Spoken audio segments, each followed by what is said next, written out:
January 26, 1972, 4:01 p.m. A McDonnell Douglas DC-9 is cruising at 33,330 feet over Czechoslovakia when a bomb in the baggage compartment rips the aircraft into 3 pieces. 28 people on board. 27 of them are dead before they reach the ground. Vesna Vulovic is 22 years old, a flight attendant for 8 months. She wasn't supposed to be on this plane. The airline confused her with another crew member who had the same first name. She took the flight anyway because she'd never been to Denmark and wanted to see Copenhagen. Now she's trapped inside a section of fuselage, pinned by a food cart, falling 6.3 miles toward a snow-covered mountainside. No parachute, no oxygen. Air temperature outside is minus 57 degrees. The wreckage around her is spinning fast enough to knock her unconscious before she ever hits the ground. Vesna Vulovic is about to fall for 3 minutes straight. What kept her alive when 27 others died on impact? And what did the doctors find when they finally reached her body? Vesna Vulovic grew up in Belgrade, Yugoslavia. Her father was a pilot during World War II. Her mother worked as an accountant. Vesna was never interested in aviation. She wanted to be a flight attendant for one reason. A friend of hers showed up wearing the uniform one day, and Vesna thought she looked beautiful. The friend had just been to London and back in a single day. Vesna wanted that life. She joined JAT Yugoslav Airlines in 1971 at 21 years old. She loved the job, not for the flying, for the cities. London, Stockholm, Copenhagen. For a young woman in communist Yugoslavia, every trip abroad was a window into a different world. She collected small freedoms, a coffee in a foreign cafe, a walk through a city where nobody knew her name. By January 1972, she'd been flying for 8 months, still new, still learning passenger names and drink orders. On January 25th, JAT assigned her to Flight 367, Stockholm to Belgrade, with stops in Copenhagen and Zagreb. There was a problem. The assignment was a mistake. JAT had another flight attendant named Vesna on their roster, and the schedulers mixed them up. When Vulovic realized the error, she didn't correct it. She'd never been to Denmark. The crew arrived in Copenhagen on the morning of the 25th. They had the afternoon and the following morning free before the return flight. Vulovic wanted to go sightseeing. Her colleagues weren't interested. They wanted to shop. Everybody wanted to buy something for his or her family, she said later. They seemed to know that they would die. She didn't mean it literally, but looking back, something was off. The captain, Ludwig Razdry, locked himself in his hotel room for 24 hours. He didn't come out for dinner. He didn't come out for drinks. The co-pilot, Ratko Mihic, spent breakfast the next morning talking about his son and daughter. Vesna remembered that he spoke about them as if nobody else in the world had children, as if he was trying to say everything he'd never said. On January 26th at 1:30 p.m., the DC-9 landed in Copenhagen from Stockholm. Vesna and the secondary crew watched it park from the terminal. Passengers deplaned, new passengers boarded, 23 civilians, a crew of 5. Vesna put on her turquoise uniform and her stiletto heels and walked across the tarmac. At 3:15 p.m., Flight 367 took off from Copenhagen. The next stop was Zagreb, roughly 90 minutes away. The aircraft climbed to its cruising altitude of 33,000 feet and leveled off over East Germany. Vesna moved through the cabin, greeting passengers, checking seatbelts, doing the job she'd been doing for 8 months, on a flight she was never meant to be on. 46 minutes after takeoff, the aircraft crossed into Czechoslovak airspace. Below, the village of Srpska Kamenec sat under a blanket of January snow. Pine forests covered the hills. The temperature on the ground was well below freezing. At 4:01 p.m., the bomb went off. The explosion comes from below, a briefcase bomb in the baggage compartment, packed by Croatian nationalists. The blast punches through the cabin floor and snaps the fuselage in half. The DC-9 breaks into 3 pieces at 33,330 feet. Cabin pressure drops to 0. At that altitude, the air is minus 57 degrees and holds almost no oxygen. Passengers and crew who survive the blast are pulled out through the openings. At 33,000 feet, a conscious person has about 15 seconds before the brain shuts down from lack of oxygen. 15 seconds of knowing exactly what's happening, then black. Vesna doesn't get those 15 seconds. The explosion knocks her out cold. She's in the middle section when the aircraft splits apart. A food cart slams into her and pins her against the cabin wall. The section she's trapped in, a bent chunk of aluminum, Wiring and seat frames separates from the rest of the plane and starts to fall. It doesn't fall straight, it tumbles.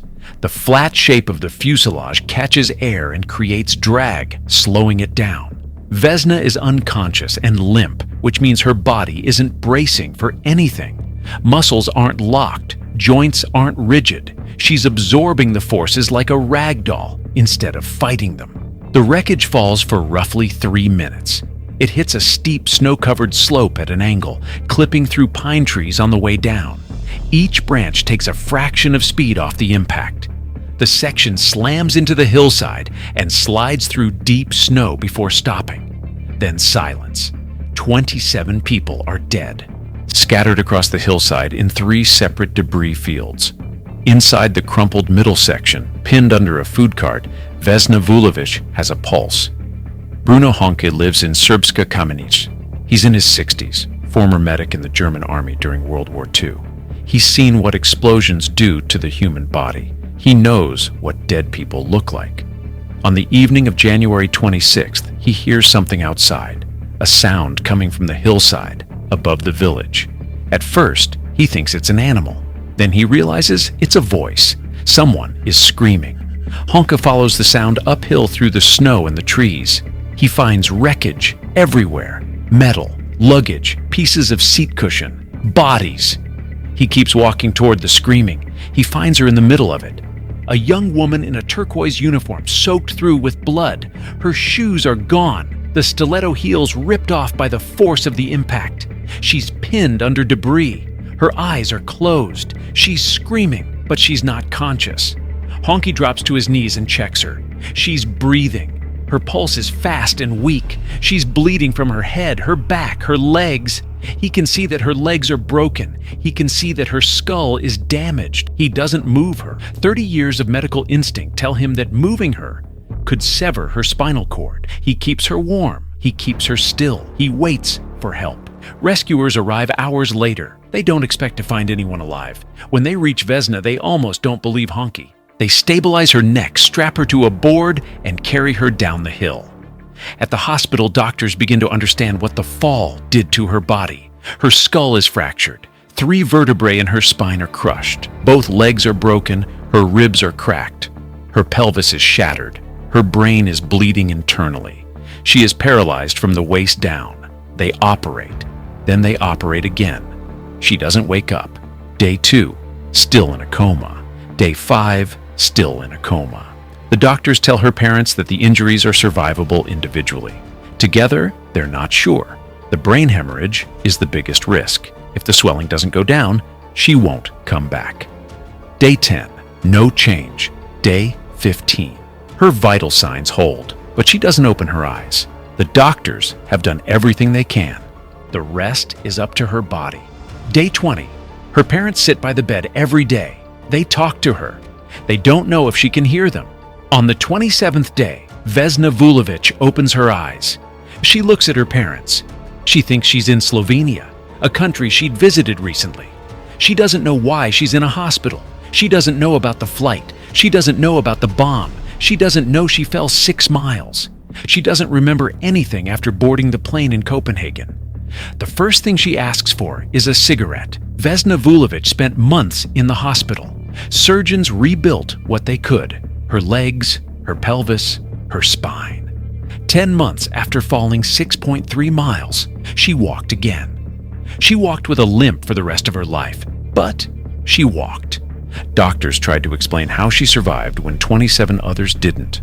The food cart that pinned her may have acted like a seatbelt, keeping her locked inside the fuselage instead of being thrown out during decompression. The section she was trapped in hit a steep slope covered in deep snow and dense pine trees, not flat ground. Her low blood pressure, a condition that nearly disqualified her from becoming a flight attendant, may have kept her heart from bursting on impact, and the fact that she was unconscious meant her body didn't fight the fall.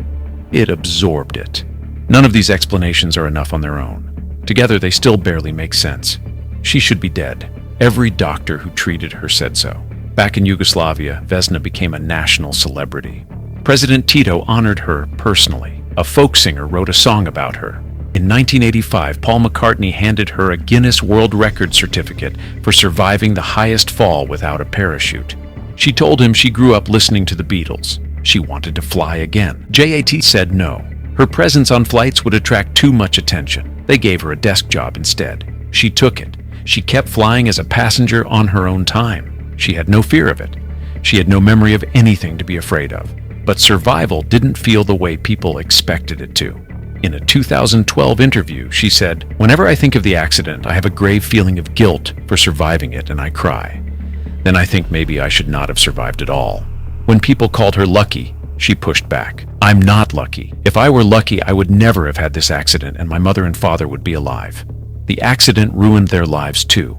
In the 1990s, Vesna was fired from JAT for protesting against Slobodan Milosevic's regime. She marched in the streets against nationalism and war, while pro-government tabloids tried to destroy her reputation.